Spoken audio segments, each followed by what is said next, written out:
Okay, thanks, guys. We could get into you guys have been. I wondered if you had a list, but I guess I'm so old school. I forget everything's probably already digital and posted and out there anyway. Guys that have signed. So, just a quick overview. But a lot of work put into it. We're still not done as we speak. There's still a few more that may come in today, and a few more that may happen tomorrow. And then, of course, you got your portal period coming up in January, where we'll probably take maybe 12 to 15 guys. And then there's another signing period in February, which we may have room for a few more guys then. But I think I just counted up as we walked in here, somewhere like 43 or 44 guys from 24 states. So, I mean, it's a big class. There used to be a limit, of course, on it, and now there's not. And, being from a smaller state, we cast a wider net. So I thought our guys did a good job with that.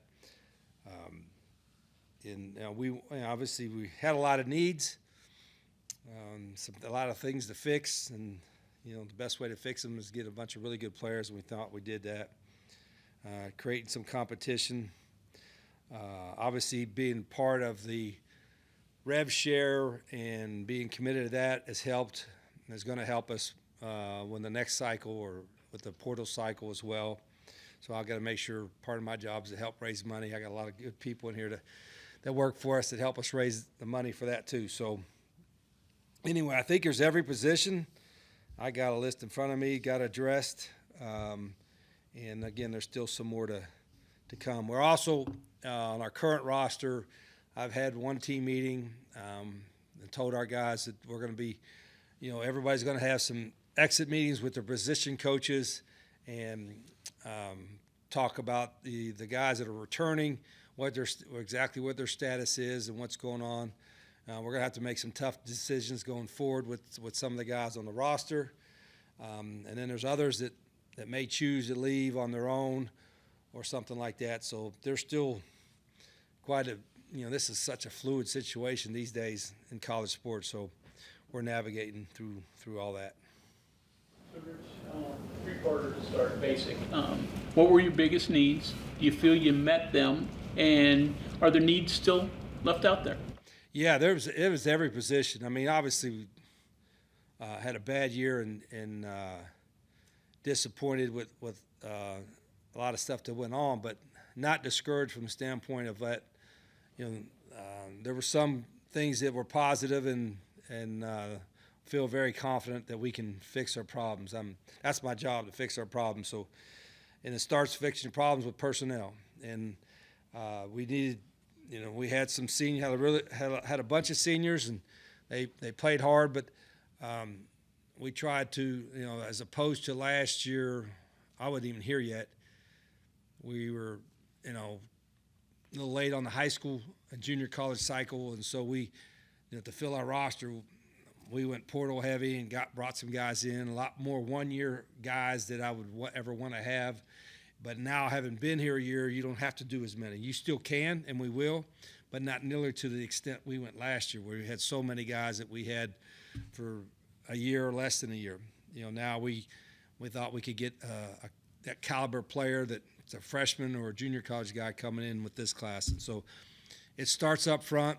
We still, again, there's going to be a handful of portal guys that we're going to go after in January because we need some grown men at certain spots. But we got, I think, a couple really high future potential all-conference guys on the O-line that we signed.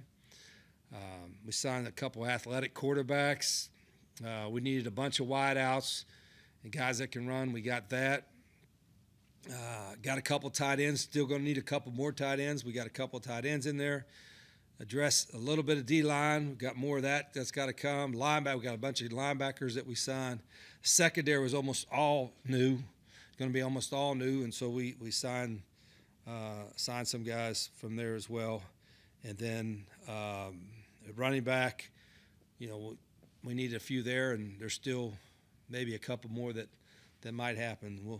We're hopeful. So I guess to answer your question, a long question, we got needs everywhere. You know, we're trying to address it, and we're going nonstop. And everybody talks about recruiting. It is an everyday thing, and it used to be the East signing date was a culmination of it, but now with 2 signing dates and a portal period, it's a culmination of one part of the process, but there's still a lot of work to be done before we finalize our roster for next year.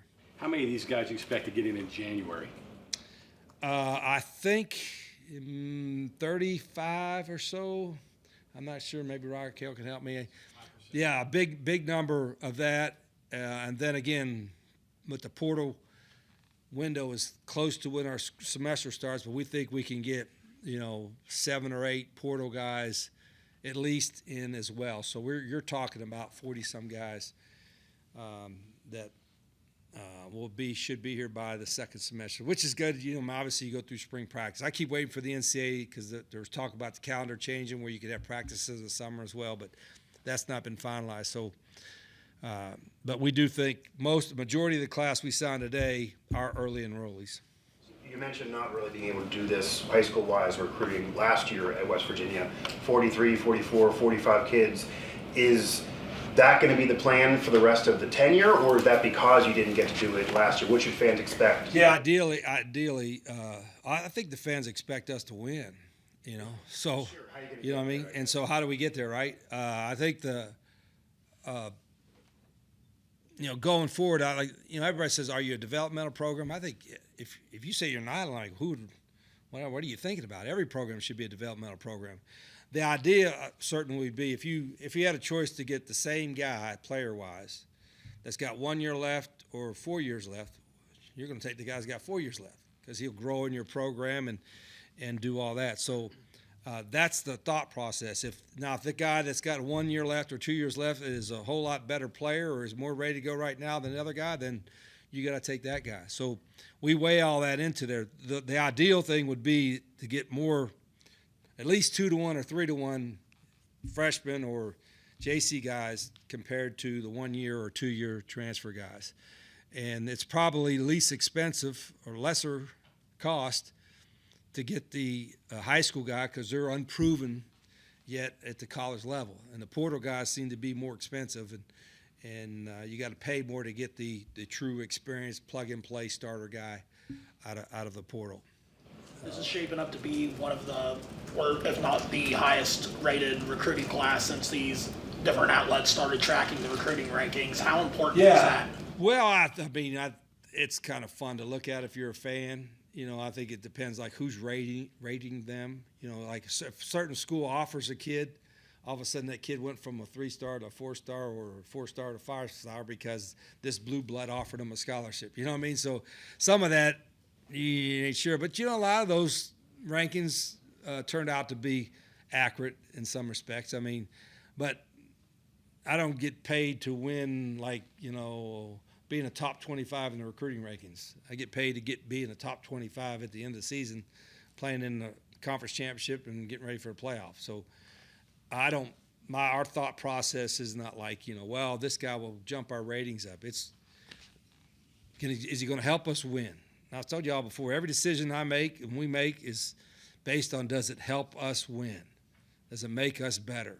And it's as simple. Everything that we are doing now, and this is no different now because of this season or if we had, a 12-0 season, everybody and everything gets evaluated every day.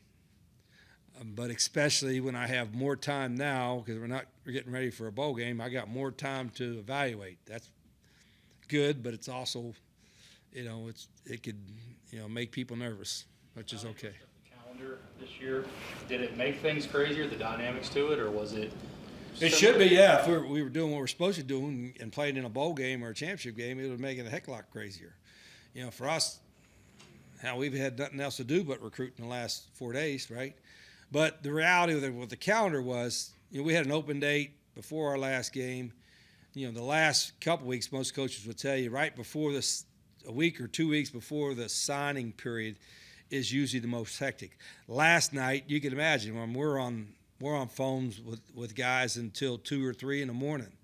I mean, and then all day today. And so, but we didn't have anything else to do. Hell, we're not practicing for a bowl game. So I would hope everybody in our situation was working the phones hard. Did you have a number in the back of your mind of how many guys that you were willing to take that were going to take a little longer to develop in your program as opposed to needing to play right away? You mean from this class or last? Yeah, from year? this class, yeah. And all these guys.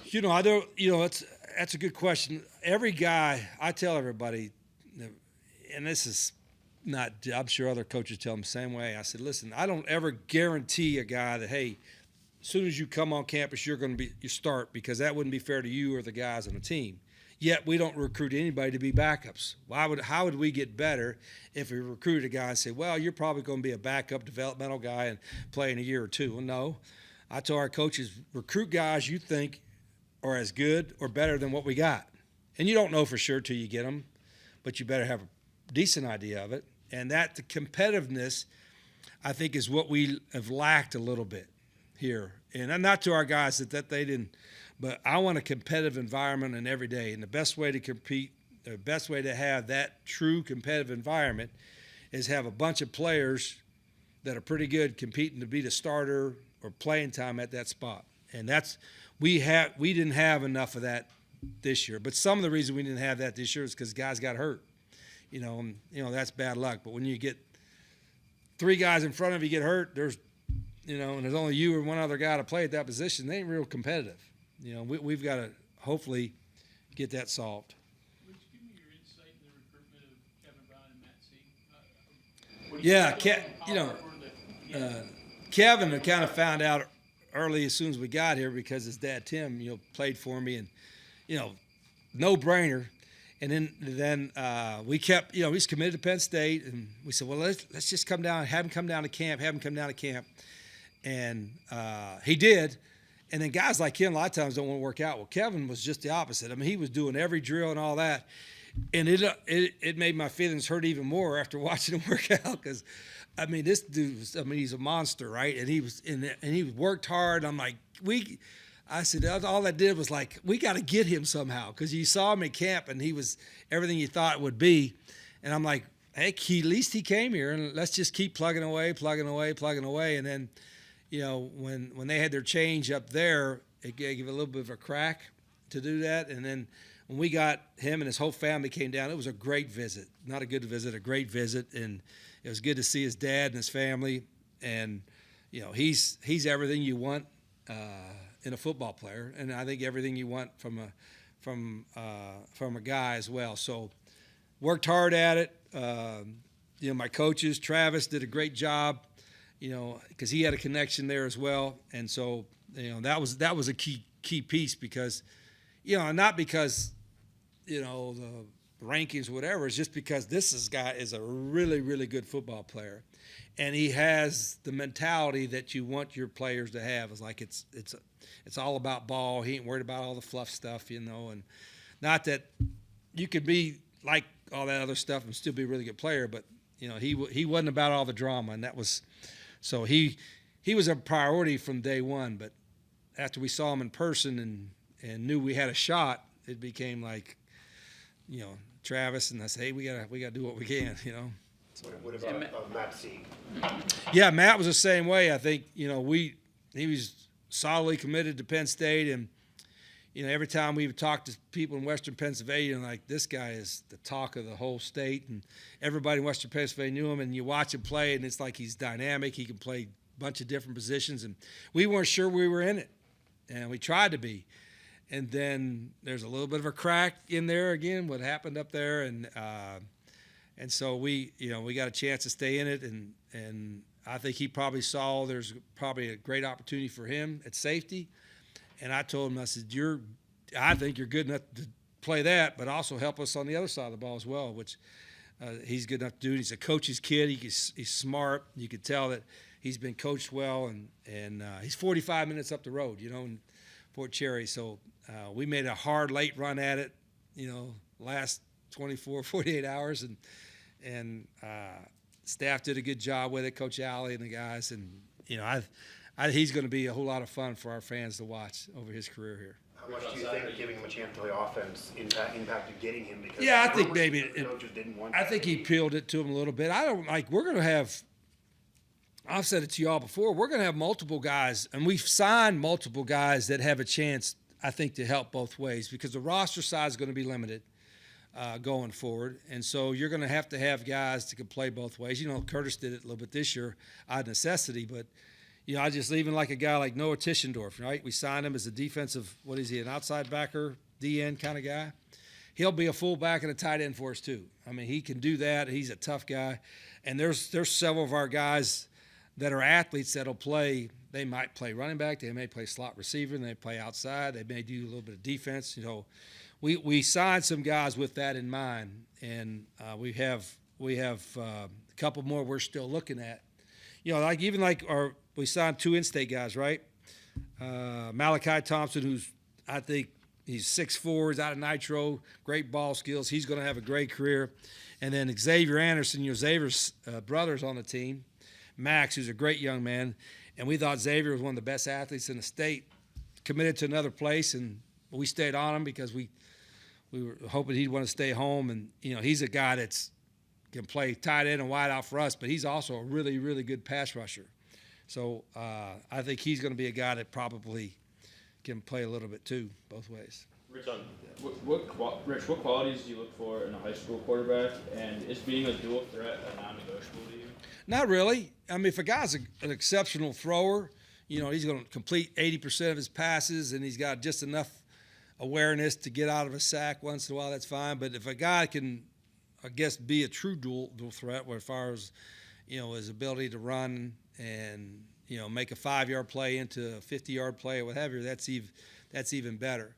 You know, and the guys we sign all can run, but they all can throw as well. So that's a good thing. But even the guys we got back, like Scotty Fox is a better runner and athlete than he probably gets credit for. You know, he could throw the heck out of it, but he can run a little bit too. So the guys we sign in this class are good throwers, but they're elite runners, and so we'll see how that shakes out. How much do people you guys know factor into what you brought in? I know New Orleans is a place you're familiar with, different places. Yeah, the guys from New Orleans that got on, you know, used to go there quite a bit, and I know the school where we got the 2 guys from, I know their coaches and know the school, but we haven't really gone in there. I haven't gone in there. I used to go all the time when I had Calvin McGee on my staff. You know, Calvin was the guy.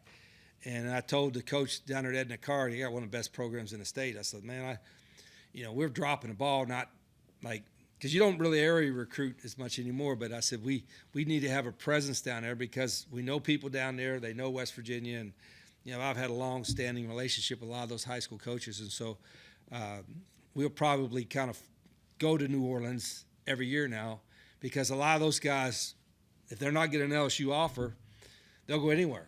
Because there's no other Power 4 team in the state. And Louisiana high school football is really good. So we got a couple of guys from one of the best teams in the state from there.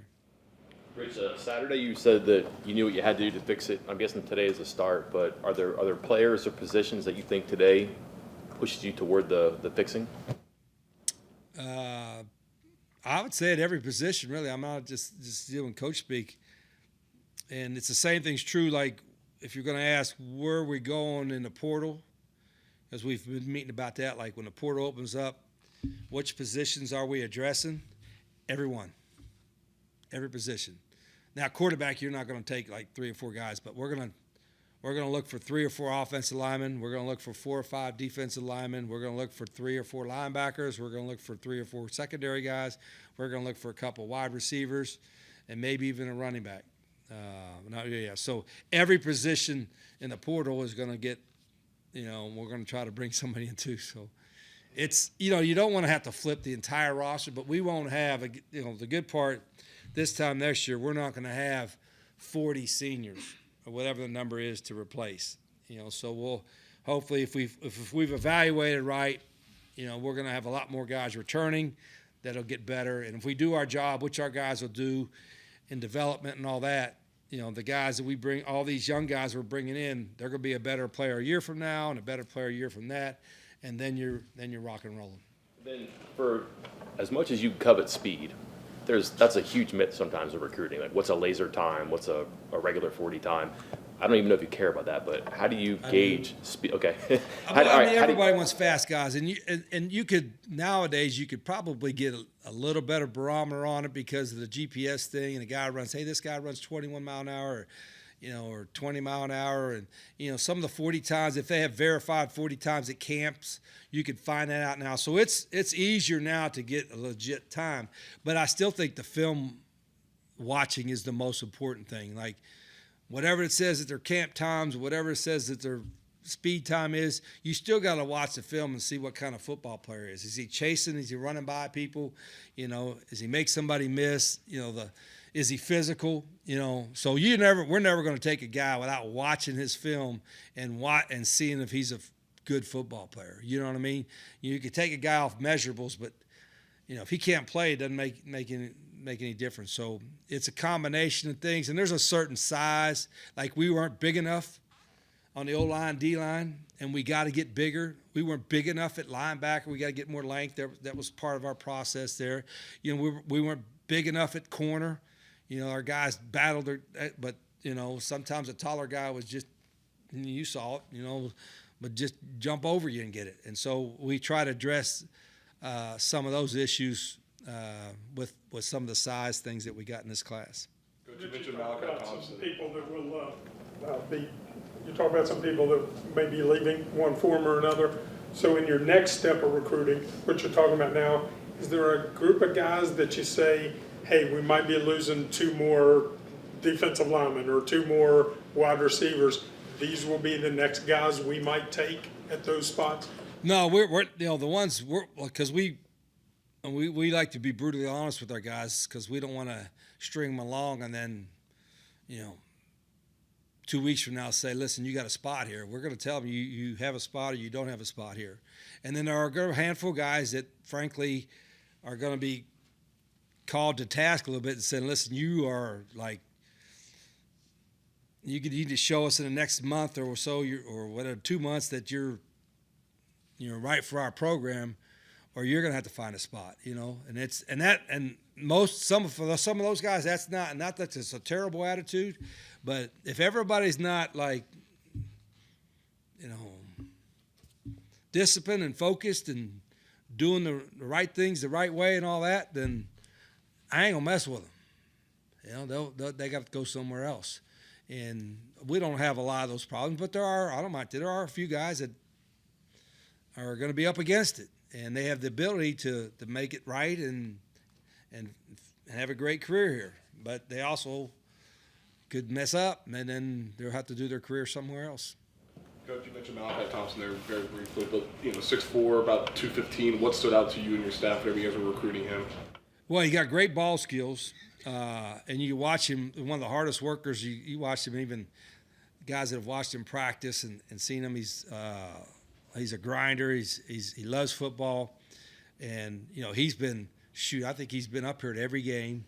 He's all into the Mountaineers, and I think I'm really excited about him. I thought he was one of the best in our state in the last couple of years. And there's been, like I said, we have such a small state that people would wonder, why do you recruit West Virginia more? We are recruiting the state, but it's such a small state that you have to go outside to really fill your roster. But there's a couple others that we're still looking at in state as well. But he was one that stood out from the jump, and this is from our first spring here through the summer and all that kind of stuff. I think we have a couple more to add, don't we, Raquel? Not yet? Okay. Can you talk a little bit about, you've got a couple of the top JUCO receivers committed, like 3 of the top 15 JUCO DBs, a top running back. Can you talk a little bit about the focus on the heavy JUCO recruiting this cycle and what you think that brings? Yeah, it wasn't really intentional like JUCO, like let's get JUCO guys. Just let's find the best players you can get. The portal don't open until January. And you can look at maybe this guy might be in a portal, this guy might be in a portal, you don't know. The smaller school portal guys that are in right now, so you evaluate them. But you don't really know for sure the portal guys. So our guys are looking for the best players they can find, whether high school, JC. And probably the JC talent. We're finding guys that maybe get overlooked a little bit, where in the past they weren't when the portal wasn't so active. More JCs get recruited, and we're finding there's some really good, talented players that maybe get overlooked a little bit in JC. Not that they have to be an overlooked guy for us to get them, but there's some really good JC programs out there. And one thing I found out about the junior college guys is when you get them, they're not spoiled. They're like, you give them a free meal, they're like, hey, are you kidding? This is great. You give them a T-shirt this week, I'm like, are you kidding me? You know what I mean? So JC guys are used to grinding a little bit, and they come to a place like us and see all our facilities and all the stuff that our guys get, and they're like, God, hey, how can I be part of this? So I've really enjoyed the JCs, and there's a couple of JC programs like Hutchinson and all that who they do a great job with their guys. They make sure they work hard, they graduate, get their 2-year degrees. So there's a lot of really good junior college programs that prep their guys to play at this level.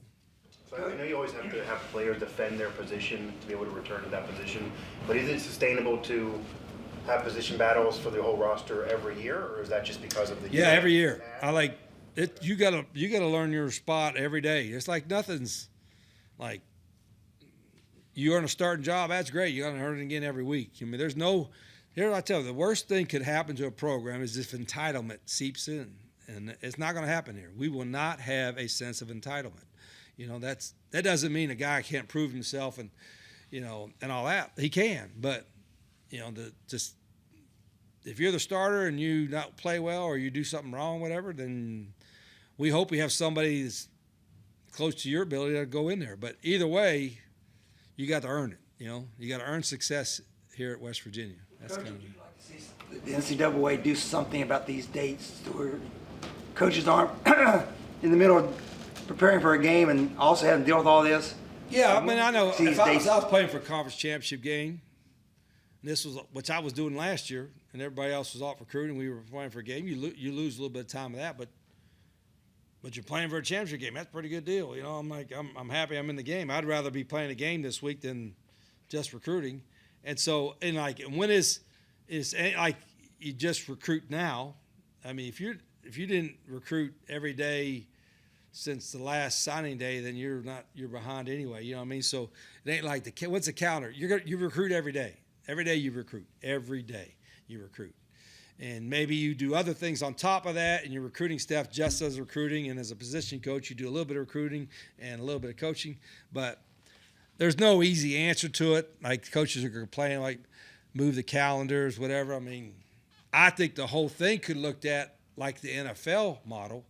I've said this forever. Why does college football or college football in general, not look at the NFL timeline, the model, how they do everything, all right, and try to adapt ours as close to that as possible? They've done it for years, and they're pretty successful at it. Yet for some reason, the colleges have a whole different framework on how they with their timeline and all that kind of stuff. So I think in that regard they should look at it in totality.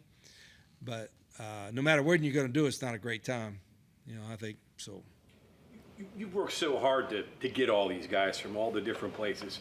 Is it going to be just as hard to get them adjusted and adapted to Morgantown and getting all these young guys here? Here's what I think, and again, I'm from this state, so I think I know West Virginia pretty well. I said, we're one of our top aspects of our state is we embrace tourism, right? It's one of our big industries in our state. We have a small state, but we've got a beautiful state. We got great people, great places to visit. And so I always tell them, I said, and that's the same way with our school, West Virginia. We have as many out of state. I don't know what the ratio is, more out of state than in-state students, right? We got a lot more guys on our team from out of state than in-state because we're such a small state that we don't have as many Division I Power IV players as a bigger state would have. But when you come here, and they all shake their head when I talk to them, I'm talking about parents and players, I said, isn't the people really friendly?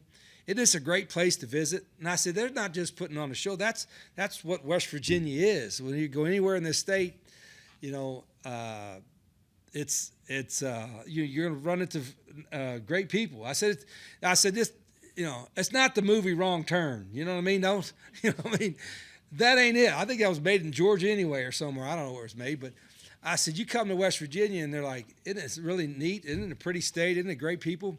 And they say, yeah. And I said, what's different or unique is that the more you come back, you find out something you like that you didn't notice the first time you were there. So I'm really, it really tickles me when folks come here for the first time and I said, how'd you like your visit? And they really I didn't think it was going to be like this. Well, it's because we've got great people in the state. Hold on a second. Oak still can't.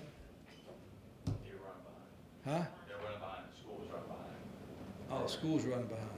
Other family shows. Okay. Well, I thought we might have one or two more to add to the list, and you guys could be the first ones to know about it. So, Kill the time. I'll give you 5 more minutes. I have one. Why not? You may not be ready by then, huh? Well, now I already promised you 5 minutes. Then go ahead. You can answer slowly then. How's that? Only one question. Do you handle quarterback differently in the portal because just the nature of that position and how guys go? Because you have young players, you could have continuity, but you had so many injuries last year. You might want to add to the room too. Yeah, you would think that the quarterback position is usually because you can only play one at a time, and that's everybody wants to know who else you got. But I always tell them, I said, you shouldn't worry about that. Like, you shouldn't worry about the depth chart no matter what position. You have enough confidence in yourself. And if we bring you on, it's because we think you can play here. But I would hope that we would never have another year where you have so many injuries at quarterback position and running back position. And that was, you think, an outlier, but at the same time, and I think mostly for quarterbacks, they usually get in the portal because they want to go somewhere where they can play or the system fits them better. And we will, I don't know how many quarterbacks we have. We got on the depth chart, but we will probably still look at one for the portal, get an experienced guy because of what we went through this year. Like, gosh, you hope it would never happen again. But if it does happen, it would sure help to have another experienced guy that could possibly win some games for us. So we will look at the portal, but we look at the portal every day for every position all year. Keon Hutchins, who said he decommitted a few days ago, and Yeah, he did. Signs today. What kind of puts you back into the question with him? Hell, you'd have to ask him. I mean, we didn't like up the money or anything. You know what I'm saying? It was like, here we are. And I think sometimes they get, when it gets time to sign, and they get all kinds of phone calls and stuff, and their mind gets, kind of wacky. And there's most of them have agents or families to help them, but some of them don't. And, I think he has, people to help him. But can you imagine, like, everybody that's in their ear nowadays with all the stuff that's going on, and they're getting promised this and promised that, and they can't, they're trying to sort through it all. And so it's, I guess it's a good problem for them, but it still can be, most of the guys that we're recruiting, of course, we're not their only offer, right? You know what I mean? So they've got other options, but I tell them so do we. Like, we're not going to – if I'm going to sign 2 wideouts, I'm not just recruiting 2 wideouts. We're going to recruit probably 4 times as many. If I want to sign 2 quarterbacks, I'm going to probably have to recruit 5 or 6. So it kind of works both ways. But my staff did a good job. And again, this was just the first year, and, we cast a bigger net than probably most people because we have to. But, when we get this thing cranked up like we're going to get it cranked up, you'll have more visibility, which we have. We have a lot of games on TV, whatever. But we're going to get it to the point where you're always going to have to recruit, but some schools get to select more than they recruit. You know what I mean? And we want to be able to do that too. So we'll be able to get there. How much does only one window impact the offseason? Don't we have one? Well, the one portal, I'm not sure. I'll have to ask me in 6 months what I thought of that. I mean, you got to evaluate the right guys because, if you come out of spring ball with some injuries and all that, you don't have another portal thing to fix your stuff up. So you really have to evaluate your off season and your, what you're doing, who you're bringing in your portal period in January, because there's not going to be another one. So that changes the dynamic a little bit from last year, where like, geez, well, if we don't get, if we after spring ball we find out we need this or this, you better find out what you need before spring ball. We got time for one more question. So since you opened that door just a little bit, you had a lot of great activity, obviously, over the past 2 to 3 days. Were there any additional negotiations, upping of things, or was it, hey, this is your deal, this is what we talked about? Yeah, there was most of ours was kind of like where we were at was where we were at. I don't know, there might have been a little bit of adjustment here and there, but not too much, because we thought we were at a pretty good place with all that. But there's also, like I said, we're not done recruiting, and not just a couple guys that may be today, but there's 2 or 3 more that we could have, and then you have a February signing period, and you got the transfer portal period. So there's a little bit of an exhale, like, okay, well, we got 40 some here, but we're gonna have 25 more spots. I mean, can you imagine that? Like back in the day, you just signed 20 to 25, and hey, now we get ready to. It's a little different dynamic, but I enjoy it. I don't mind telling you. I probably talk too much. Like a lot of our guys are finishing up finals. They're doing well. We got great academic support, and some guys are finishing up early and want to know when they're going home. A lot of them want to go home right now, but I don't think I want to let them go home early if they can, because we're supposed to be practicing for a bowl game or a championship game. So why would we reward us, I say coaches too, for not being there, right? So let's just stay here and work as a coaches. Like, it's a dead period in December, but that don't mean you can't still be working. So we're going to keep working recruiting and working on what we're going to do in the off season and be better next year. Thank you, Coach. Okay.